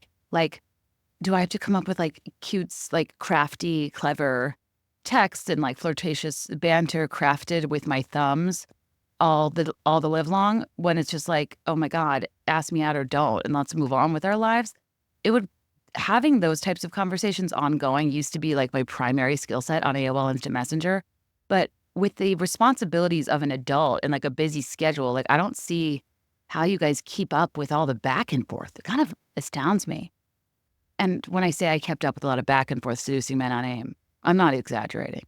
Online, you would have thought I was a regular Jessica Rabbit. In person, I, read more as a Gumby. We're talking cartoon characters and their like general body shape. But that's what the internet does for you. It allows you to be somebody you can't always be in person. And I do think that would probably still hurt me today, where I'm a lot more glittery and interesting over text message than I might be in real life. We don't need to go down that Jessica rabbit hole. Anyway, guys, the only thing I would say to add to this conversation, a song that I personally, I'll tell you the ones I listen to like regularly. So I guess it varies. It always is going to vary based on fast or slow. I have a going to bed playlist, and I have one of like general walking around, driving, enjoyable listening. But I guess I can just combine them into the songs I listen to regularly. I don't play Fortnight very much, but I typically don't with singles because I can hear them other places without having to elect to. I listen to the Tortured Poets Department all the time, and I think it's really underrated. I think it's crazy that in that song she says toward the end, who's going to troll you? And it just kind of paints this whole album as like a kind of half serious, half, I don't know, whether it's cunning, satirical, or what, but like an attempt to kind of troll the type of person I guess Maddie Healy is or wanted to be. And that song kind of breaks the fourth wall of like, you left your typewriter at my department, like or in my apartment, like who uses typewriters anyway? It sounds very like, I don't know. And it just has this sound to me like, dun, dun, dun. It's something, there's something a little Phil Collins-y about it or something. Like, I don't know. I really like that song a lot. I listened to Down Bad. I listened to So Long London. I listened to But Daddy, I Love Him. I listened to Guilty as Sin, Who's Afraid of Little Old Me, Loml, When I Want to Fall into a Pit of Despair. Then I Can Do It With a Broken Heart to Bring Myself Back to Life. The Smallest Man Who Ever Lived is the greatest song she could ever give to people that need to be in their feelings, happy, sad, or downright angry. And you know that I love permission to feel angry in a world that tells us, oh, you're so angry. You're overreacting. You're being so dramatic. It's like, yeah. Did you sleep with a gun underneath your bed? Like, it's so dramatic, but like Kelly and I were talking about, I want the drama. I'm here for the drama. I relate to kind of the building anger, the low simmer of, I wish you were a better man, God, to the rolling boil of the smallest man who ever lived. It's like, you would think as you get older and wiser and more mature, that would yield a tempering of your response or maybe a better processing of your anger. But with age, I feel more permission to feel angry. I feel more comfort being angry. I see the value of honoring your response towards something and not coding it immediately as something you're choosing to do that's inappropriate. Do I take it out on people? Am I ever violent? No, God, no. It's all in my head. This is me stomping around my neighborhood listening to this song. But, you know, in this election cycle, I think TSMWEL, Tismwell. Yeah. Anyway, when you're feeling unwell, listen to Tismwell. It'll bring you back to life. I really like the Alchemy. I like how it builds. It's a good walking or driving song. Like we talked about, I know, am I naming all the songs? So yeah, really what I'm saying is out of the first half, I don't really listen to Fortnight, Boy Toys, Fresh Out the Slammer. Though when I hear Fresh Out the Slammer, I think, oh, da-da, da-da, da-da, da-da. I'm like, I can see myself turning and like getting sick of my other rotation and going back and re-exploring these and realizing I love this song. That's kind of, it reminds me what happened with like So It Goes or Dancing with Our Hands Tied. They weren't like my standout songs at first, but then I played the kind of more bombastic and poppy and I don't know, kind of buzzy songs more. And then I went back and I was like, wait, these are sleeper hits. So I think Florida is a hoot and a half, but I don't listen to it regularly. And I don't listen to I Can Fix Him Loml. I can. I don't really listen to Clara Bow. That song does, to me, like Clara Bow, there's a handful of songs that are saying something similar and I get it. But if I'm for that sort of theme, I like nothing new. I'm going to get you back. I literally can't get past it being the Olivia Rodrigo lore and it being so similar to her concept. Even though like we all make things in similar contexts and that have similar context or contents because we experience similar things, I just like something, because like I do like the bridge in that song, but I have like a mental block with it that I can't quite explain. I like the Albatross better than the Bolter, but not as much as the Prophecy if we're ranking the songs. Oh, there's a lot of the songs because we also have The Smallest Man and The Black Dog, so I guess it's not even fair for me to say. High School, adorable. Still listen to it. How Did It End? Sometimes. That's kind of a bedtime song. Never listen to Thank You, Amy. Never listen to I Look in People's Windows. Never listen to Cassandra. Unless I want to engage in emotional warfare, I don't listen to Robin. When I tell you that that song hit when it first came out and it made me teary-eyed, having a toddler, I'm going to sob. It literally makes me sob. Like it is the most triggering song.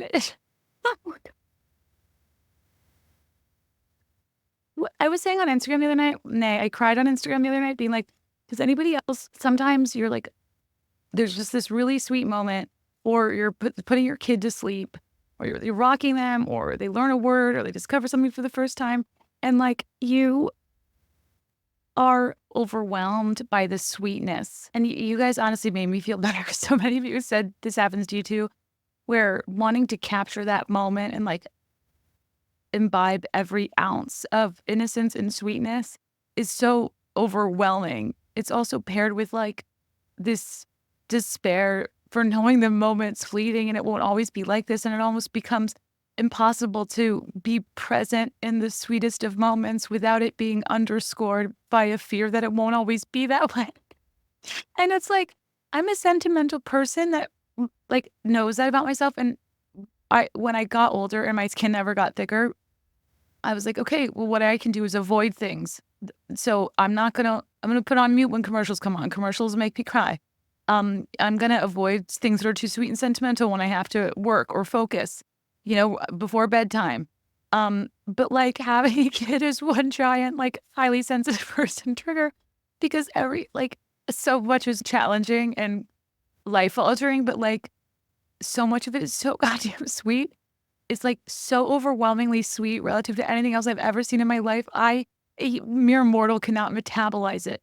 It's almost like the same way you'd feel if you were to like beer bong a tub of icing, and it'd be so sweet and it would come at you so fast and it'd be like a shock to the system, but you don't feel good after.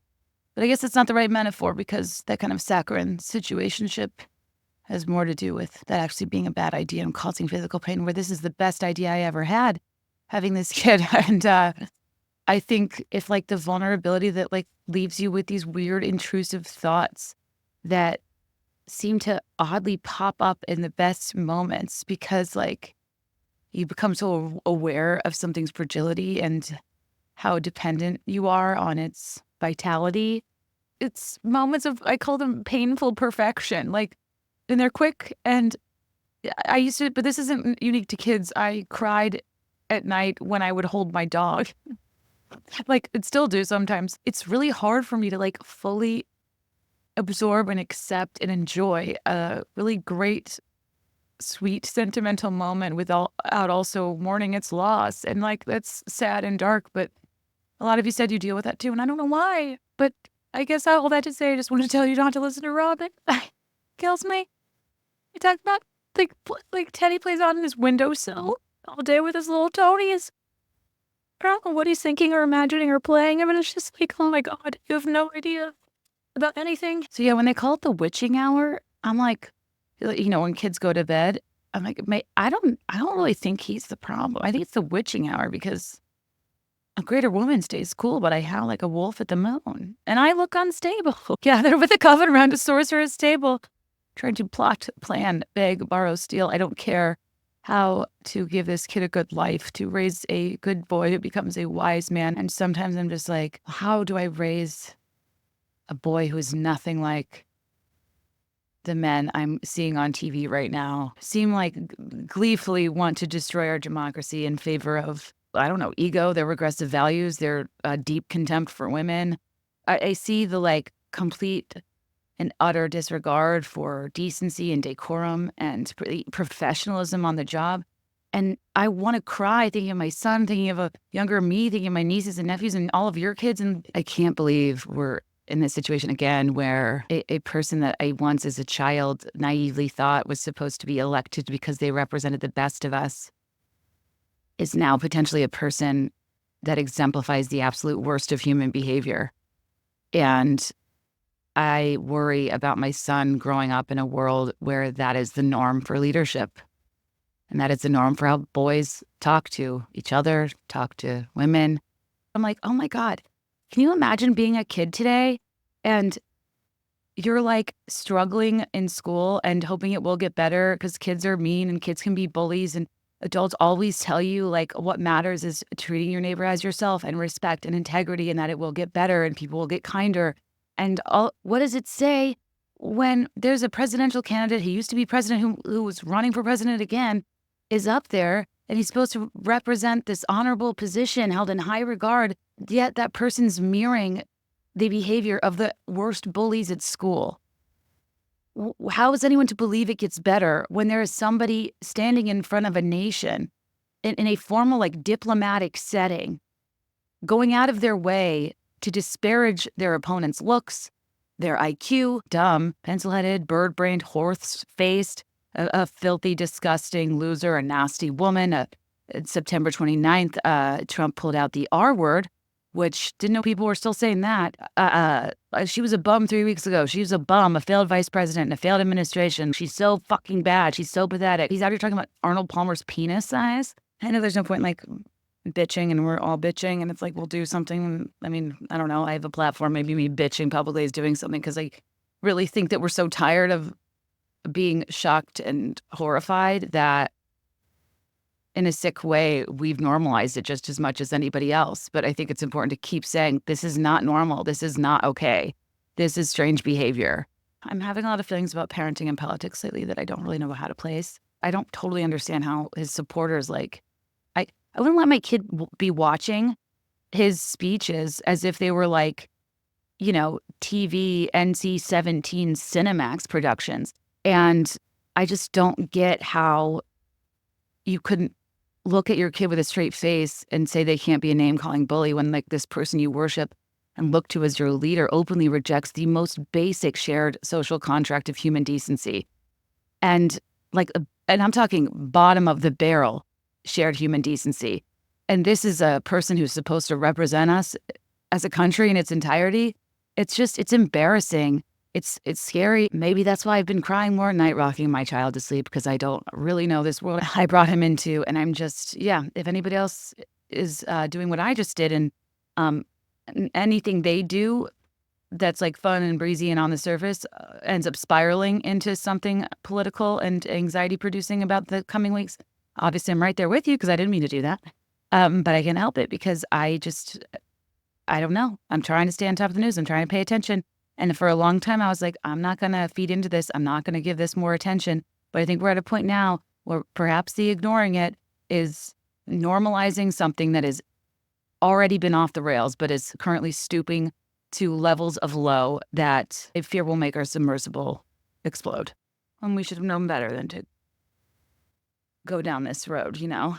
The submersible is a metaphor. Also, I never knew the word submersible until last year, so don't listen to me. Anyways, I think now, even though I don't like, I'm kind of just tired of Trump bashing because it's like so obvious that his behavior is insane. Like it's not even political at this point. I think even most Republicans are kind of like, what are you doing? Because as of today, there's just this insanely perverted, creepy speech that Tucker Carlson just gave, like equating Trump being in office to daddy coming home and him seeking retaliation on like his enemies, similar to spanking your daughter and telling her she's been a bad girl, and then telling her that this isn't one of those things where it hurts me more than it hurts you. It should no, it's going to hurt you more than it hurts me because you messed up and it's your fault. Like it's like a pervy metaphor about child abuse said in jest to rile up an audience about how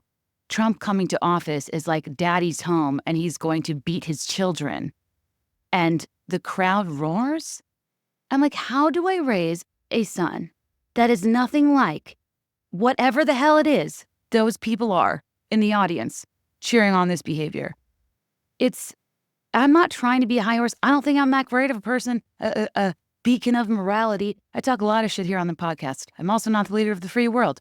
But I really do feel like the desire to not call attention to this behavior or just to roll our eyes, and how it's just so much all of the time, and it just gets worse and worse. It becomes hard to even keep track of all the terrible things. And then it just results in a level of fatigue where, oh my gosh, I just saw this amazing quote on Instagram, and I'm trying to get this posted, but I don't know who said it. Maybe it was V. It was V quoting someone under the desk news, and it was just saying like, he gets to be lawless and she has to be flawless. And I was just like, dang, that is, yeah. Okay, you guys, I don't really endorse listening to Robin unless you are actively seeking to emotionally impale yourself with the windowsill she talks about, a little kid playing at. The Bridge of Peter is also like stunning, and is a great like slow song, pensive drive. Look at me talking about driving. Oh, I didn't talk about Koso Song. I think Chloe Herstrom, Sophia Marcus is like maybe the best song on the album. I like how it sounds. It's some of the most beautiful lyrics. You said some things that I can't unabsorb. You turned me into an idea of sorts. You needed me, but you needed drugs more, and I couldn't watch it happen. I changed into goddesses, villains, and fools. Changed plans and lovers and outfits and rules. All to outrun my desertion of you. And you just watched it. If you want to break my cold, cold heart, just say I loved you the way that you were. If you want to tear my world apart, just say you've always wondered.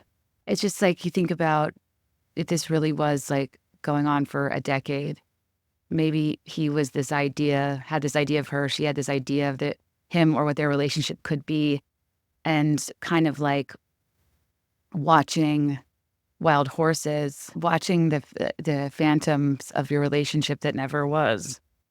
Like watching wild horses is just such an interesting metaphor of like the reason wild horses are interesting to watch is because of their wild nature. They're not forced. They're not planted there.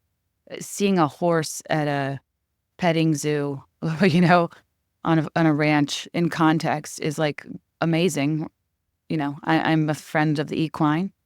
But seeing wild horses is like a majestic, mesmerizing experience because you can't believe your eyes. You can't believe that it's real, it's happening. It's such a cool thing to experience. But if you force wild horses, you're a petting zoo. If you see wild horses in the distance, you're like ensorcelled by the beauty and wonder of nature. You know what I mean?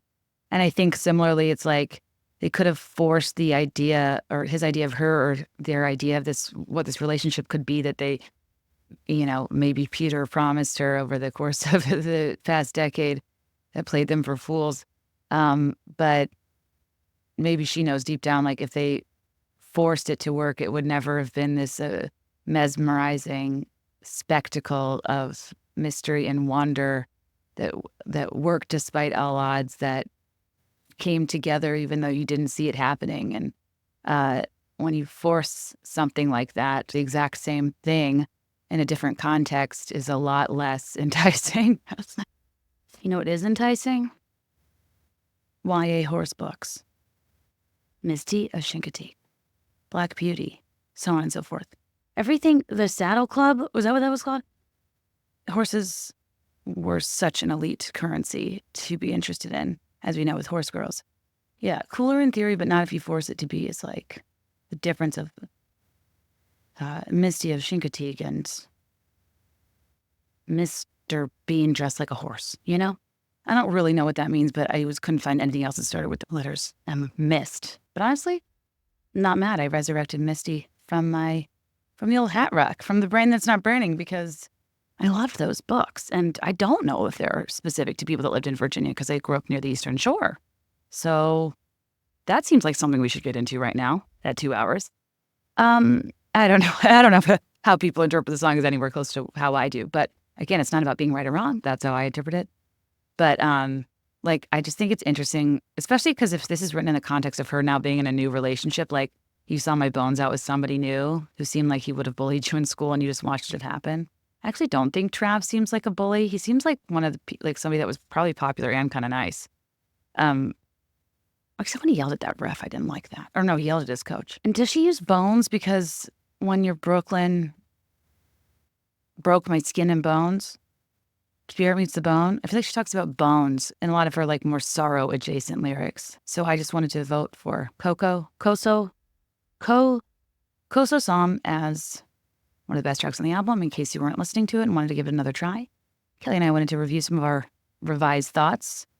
Her being a person that went, through circumstances that really were the album was really helpful and healing. And me, just a person who howls at the moon and my television, and to Teddy, because again, we're doing a lot of animalizes. But anyway, you guys, thanks for listening. Kelly and I don't know when it'll be posted. I need to edit it over the weekend, but go to patreon.com/BeThereIn5. I just posted an episode this week where I crowdsourced stories of people that have been scammed by Taylor Swift tickets and give you my tips for what I've learned or watch outs for how not to get scammed.